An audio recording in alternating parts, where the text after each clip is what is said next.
ओम शांति। आज है बाबा की 25 नवंबर 2024 के मधुर महावाक्य। बाबा ने कहा, मीठे बच्चे, शांति का गुण सबसे बड़ा गुण है, इसलिए शांति से बोलो, अशांति फैलाना बंद करो। प्रश्न है संगम युग पर बाप से बच्चों को कौन सा वर्षा मिलता है? गुणवान बच्चों की निशानियां क्या होंगी? पहला वर्षा मिलता है ज्ञान का, शांति का और तीसरा गुणों का। गुणवान बच्चे सदा खुशी में रहेंगे, किसी का अवगुण नहीं देखेंगे, किसकी कंप्लेंट नहीं करेंगे। जिसमें अवगुण है उनका संग भी नहीं करेंगे। कोई ने कुछ कहा तो सुना अनसुना कर अपनी मस्ती में रहेंगे। ओम शांति। रूहानी बाप बैठ रूहानी बच्चों को समझाते हैं। एक तो तुमको बाप से ज्ञान का वर्षा मिल रहा है, बाप से भी गुण उठाना है, और फिर इन चित्रों से, लक्ष्मी नारायण से, इनसे भी गुण उठाना है। बाप को कहा जाता है शांति का सागर, तो शांति भी धारण करनी चाहिए। शांति के लिए ही बाप समझाते हैं, एक दो से शांति से बोलो, यह गुण उठाया जाता है। ज्ञान का गुण उठा ही रहे हो, यह नॉलेज पढ़नी है। यह नॉलेज सिर्फ यह विचित्र बाप ही पढ़ाते हैं। विचित्र आत्माएं माने बच्चे पढ़ते हैं। ये है यहाँ की नई खूबी, जिसको और कोई जानते ही नहीं। श्री कृष्ण जैसे देवी गुण भी धारण करने हैं। बाप ने समझाया है, मैं शांति का सागर हूँ, तो शांति यहाँ स्थापन करनी है। अशांति खत्म होनी है। अपनी चलन को देखना चाहिए, कहाँ तक हम शांत में रहते हैं। बहुत पुरुष लोग होते हैं जो शांति पसंद करते हैं, समझते हैं कि शांत रहना अच्छा है। शांति का गुण भी बहुत भारी है, परंतु शांति कैसे स्थापन होगी, शांति का अर्थ क्या है, यह भारतवासी बच्चे नहीं जानते। बाप भारतवासियों के लिए ही कहेंगे, बाप आते भी भारत में ही हैं। अभी तुम समझते हो, बरोबर अंदर में भी शांति जरूर होनी चाहिए। ऐसे नहीं कोई अशांत करे तो खुद को भी अशांत करना है। नहीं, अशांत होना यह भी अवगुण है। अवगुण को निकालना है, हर एक से गुण ग्रहण करना है। अवगुण तरफ देखना भी नहीं चाहिए। भल आवाज सुनते करते हो तो भी खुद शांत रहना चाहिए, क्योंकि बाप और दादा दोनों शांत रहते हैं, कभी बिगड़ते नहीं हैं, रड़ियां नहीं मारते। यह ब्रह्मा भी सीखा है ना, जितना शांत में रहो उतना अच्छा है। शांति से ही याद कर सकते हैं, अशांति वाले याद ना कर सके। हर एक से गुण ग्रहण करना ही है। दत्तात्रेय आदि के मिसाल भी यहाँ से लगते हैं। देवताओं जैसे गुणवान तो कोई होते नहीं हैं। एक ही विकार मूल है, उस पर तुम विजय पा रहे हो, पाते रहते हो। कर्मेंद्रियों पर विजय पानी है, अवगुणों को छोड़ देना है। देखना भी नहीं है, बोलना भी नहीं है। जिनमें गुण है उनके पास ही जाना चाहिए। रहना भी बहुत मीठा शांत है। थोड़ा ही बोलने से तुम सब कार्य कर सकते हो। सबसे गुण ग्रहण कर गुणवान बनना है। समझू सयाने जो होते हैं वह शांत रहना पसंद करते हैं। कई भक्त लोग ज्ञानियों से भी सयाने निर्माण चित्त होते हैं। बाबा तो अनुभवी है ना। यह जिस लौकिक बाप का बच्चा था वह टीचर था, बहुत निर्माण शांत रहता था। ब्रह्मा बाबा कभी क्रोध में नहीं आता था, जैसे साधु लोग होते हैं तो उनकी महिमा की जाती है। भगवान से मिलने के लिए पुरुषार्थ करते रहते हैं ना। काशी में, हरिद्वार में जाकर रहते हैं। बच्चों को बहुत ही शांत और मीठा रहना चाहिए। यहाँ कोई अशांत रहते हैं तो शांति फैलाने के निमित्त नहीं बन सकते। अशांति वाले से बात भी नहीं करनी चाहिए, दूर रहना चाहिए। फर्क है ना, वह बगुले और वह हंस। हंस सारा दिन मोती चुगते रहते हैं। उठते बैठते चलते अपने ज्ञान को सिमरन करते रहो। सारा दिन बुद्धि में यही रहे, किसको कैसे समझाएं, बाप का परिचय कैसे देवे। बाबा ने समझाया है, जो भी बच्चे आते हैं उनसे फॉर्म भराया जाता है। सेंटर पर जब कोई कोर्स लेने चाहते हैं तो उनसे फॉर्म भराना है। कोर्स नहीं लेना है तो फॉर्म भराने की दरकार नहीं। फॉर्म भराया ही इसलिए जाता है कि मालूम पड़े इनमें क्या क्या है, क्या समझाना है। क्योंकि दुनिया में तो इन बातों को कोई समझते नहीं है, तो उनका सारा मालूम पड़ता है फॉर्म से। बाप से कोई मिलते हैं तो भी फॉर्म भराना होता है, तो मालूम पड़े क्यों मिलते हैं। कोई भी आते हैं तो उनको हद और बेहद के बाप का परिचय देना है, क्योंकि तुमको बेहद के बाप ने आकर अपना परिचय दिया है, तो तुम फिर औरों को परिचय देते हो। उनका नाम है शिव बाबा।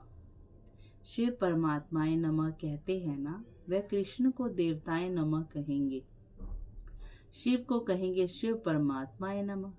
बाप कहते हैं, मुझे याद करो तो तुम्हारे पाप कट जाएंगे। मुक्ति, जीवन मुक्ति का वर्षा पाने के लिए पवित्र आत्मा जरूर बनना पड़े। वह है ही पवित्र दुनिया, जिसको सतो प्रधान दुनिया कहा जाता है। वहां जाना है तो बाप कहते हैं, मुझे याद करो। यह तो बहुत सहज है। कोई से भी फॉर्म भराकर फिर तुम कोर्स देते हो। एक दिन फॉर्म भराओ, फिर समझाओ, फिर फॉर्म भराओ तो मालूम पड़ेगा हमने उनको समझाया वह याद रहा या नहीं। तुम देखेंगे 2 दिन के फॉर्म में फर्क जरूर होगा। झट तुमको मालूम पड़ जाएगा कि क्या समझा है। हमारी समझाने पर कुछ विचार किया है या नहीं किया है। वो जो अपने व्यूज, अपना ओपिनियन लिखेंगे तो उससे बाबा कह रहे तुम समझ जाएंगे। यह फॉर्म सबके पास होने चाहिए। बाबा मुरली में डायरेक्शन देते हैं तो बड़े बड़े सेंटर को तो झट एक्ट में लाना चाहिए ना। बाबा अगर फॉर्म का डायरेक्शन दे रहे हैं तो बाबा कह रहे ये डायरेक्शन को सब सेंटर वाले फॉलो करें। फॉर्म रखना है, नहीं तो मालूम कैसे पड़े। खुद भी फील करेंगे क्या कल क्या लिखा था, आज क्या लिखता हूँ। फॉर्म तो बहुत ज़रूरी है। अलग अलग छपावे तो भी हर्जा नहीं, या तो एक जगह छपाकर सब तरफ भेज देवें। यह तो दूसरों का कल्याण करना, यह है दूसरों का कल्याण करना। तुम बच्चे यहाँ आए हो देवी देवता बनने। देवता अक्षर बहुत ऊंचे है। दैवी गुण धारण करने वाले को देवता कहा जाता है। अभी तुम दैवी गुण धारण कर रहे हो, तो जहाँ प्रदर्शनी व म्यूजियम होते हैं वहाँ यह फॉर्म बहुत होने चाहिए, तो मालूम पड़े कैसी अवस्था है। समझकर फिर समझाना पड़े। बच्चों को तो सदैव गुण ही वर्णन करने हैं, अवगुण कभी नहीं। तुम गुणवान बनते हो ना, जिनमें बहुत गुण होंगे वह दूसरों में भी गुण फूंक सकेंगे। अवगुण वाले कभी गुण फूंक ना सके। बच्चे जानते हैं समय कोई बहुत नहीं रहा है, पुरुषार्थ बहुत करना है। बाप ने समझाया है, तुम रोज मुसाफरी करते हो, यात्रा करते रहते हो। यह जो गायन है अतीन्द्रिय सुख, गोप गोपियों से पूछो, यह पिछाड़ी की बात है। अभी तो नंबरवार है। अंदर में खुशी के गीत गाते रहते हैं। ओहो, परम पिता परमात्मा हमको मिला है, उनसे हम वर्षा लेते हैं। उनके पास कोई कंप्लेंट हो न सके। कोई ने तो कुछ कहा तो भी सुना अनसुना कर अपनी मस्ती में मस्त रहना चाहिए। कोई भी बीमारी व दुख आदि है तो तुम सिर्फ याद में रहो। यह हिसाब किताब अभी ही चुकतू करना है, फिर तो तुम 21 जन्म फूल बनते हो। वहां दुख की बात ही नहीं होगी। गाया जाता है, खुशी जैसी खुराक नहीं। फिर सुस्ती आदि सब उड़ जाती है। इसमें तो यह है सच्ची खुशी, वह है झूठी। धन मिला, जेवर मिला तो खुश होंगे, यह है बेहद की बात। तुमको तो अथाह खुशी में रहना चाहिए। जानते हो हम 21 जन्मों के लिए सदा सुखी रहेंगे। बाबा कहते इसी स्मृति में रहो, हम क्या बनते हैं। बाबा कहने से ही दुख दूर हो जाना चाहिए। यह तो 21 जन्मों की खुशी है। अब बाकी थोड़े दिन हैं, हम जाते अपने सुखधाम। फिर और कुछ भी याद ना रहे। यह बाबा अपना अनुभव सुनाते हैं। कितने समाचार आते हैं, खिटखिट चलती है। बाबा को कोई बात का दुख थोड़े ही होता है। सुना, अच्छा भाभी, यह भी भाभी, यह तो कुछ भी नहीं है। हम तो कारून के खजाने वाले बनते हैं। अपने से बातें करने से ही खुशी होती है। बड़ा शांत में रहते हैं। उनका चेहरा भी बहुत खुशनुमा रहेगा। स्कॉलरशिप आदि मिलती है तो चेहरा कितना हर्षित रहता है। तुम भी पुरुषार्थ कर रहे हो इन लक्ष्मी नारायण जैसा हर्षित मुख होने के लिए। इनमें ज्ञान तो नहीं है, तुमको तो ज्ञान भी है, तो खुशी रहनी चाहिए। लक्ष्मी नारायण के पास तो बाबा कह रहे कोई ज्ञान नहीं है, फिर भी हर्षित मुख है। तो बाबा कह रहे तुम्हारे पास तो वही कारून का खजाना ज्ञान है। तो बाबा कह रहे हैं तो खुशी में रहना चाहिए, हर्षित पना भी होना चाहिए। इन देवताओं से तुम बहुत ऊंच हो। ज्ञान सागर बाप तुमको कितना ऊंच ज्ञान देते हैं। अविनाशी ज्ञान रत्नों की लॉटरी मिल रही है तो कितना खुश रहना चाहिए। यह तुम्हारा जन्म हीरे जैसा गाया जाता है। नॉलेजफुल बाप को ही कहा जाता है, इन देवताओं को नहीं कहा जाता। तुम ब्राह्मण ही नॉलेजफुल हो तो तुमको नॉलेज की खुशी रहती है। एक तो बाप मिलने की खुशी होती है, सिवाय तुम्हारे किसको खुशी हो न सके। भक्ति मार्ग में हड्डी सुख नहीं रहता। भक्ति मार्ग क्या आर्टिफिशियल अल्पकाल का सुख। उनका तो नाम ही है स्वर्ग, सुखधाम हेवन। वहाँ अपार सुख, यहाँ अपार दुख। अभी बच्चों को मालूम पड़ता है रावण राज्य में हम कितना छीछी बने हैं। आहिस्ते आहिस्ते नीचे उतरते आए हैं। ये है ही विषय सागर। अब बाप इस विषय के सागर से निकाल तुमको क्षीर सागर में ले जाते हैं। बच्चों को यहाँ मीठा बहुत लगता है, फिर भूल जाने से क्या अवस्था हो जाती है। बाप कितना खुशी का पारा चढ़ाते हैं। इस ज्ञान अमृत का ही गायन है। ज्ञान अमृत का गिलास पीते रहना है। यहाँ तुमको बहुत अच्छा नशा चढ़ता है, फिर बाहर जाने से वह नशा कम हो जाता है। बाबा खुद फील करते हैं। यहाँ बच्चों को अच्छी फीलिंग आती है। हम अपने घर जाते हैं। हम बाबा की श्रीमत पर राजधानी स्थापन कर रहे हैं। हम बड़े वॉरियर्स हैं, हम बहुत बड़े सेनानी हैं। यह सब बुद्धि में नॉलेज है जिससे तुम इतना पद पाते हो। पढ़ाते देखो कौन है, बेहद का बाप एकदम बदला देते हैं। तो बच्चों को दिल में कितनी ना खुशी होनी चाहिए। यह भी दिल में आना चाहिए कि औरों को भी खुशी देवें। रावण का है श्राप और बाप का मिलता है वर्षा। रावण के श्राप से तुम कितने दुखी अशांत बने हो। बहुत गोप भी है जिनकी दिल होती है सर्विस करे, परंतु कलश माताओं को मिलता है। शक्ति दल है ना, वंदे मातरम गाया जाता है, साथ में वंदे पितरम तो है ही, परंतु नाम माताओं का है। पहले लक्ष्मी फिर नारायण, पहले सीता पीछे राम। यहाँ पहले मेल का नाम फिर स्त्री का लिखते हैं। संसार में यह भी खेल है ना। बाप समझाते तो सब कुछ है। भक्ति मार कर आज भी समझाते हैं। भक्ति में क्या क्या होता है। जब तक ज्ञान नहीं है तो पता थोड़े ही पड़ता है। अभी तुम सबका करेक्टर सुधरता है, तुम्हारा दैवी करेक्टर बन रहा है, 5 विकारों से आसुरी करेक्टर हो जाता है। कितनी चेंज होती है, तो चेंज में आना चाहिए ना। शरीर छूट जाए फिर थोड़ी ही चेंज हो सकेगी। बाप में ताकत है, कितने में चेंज लाते हैं।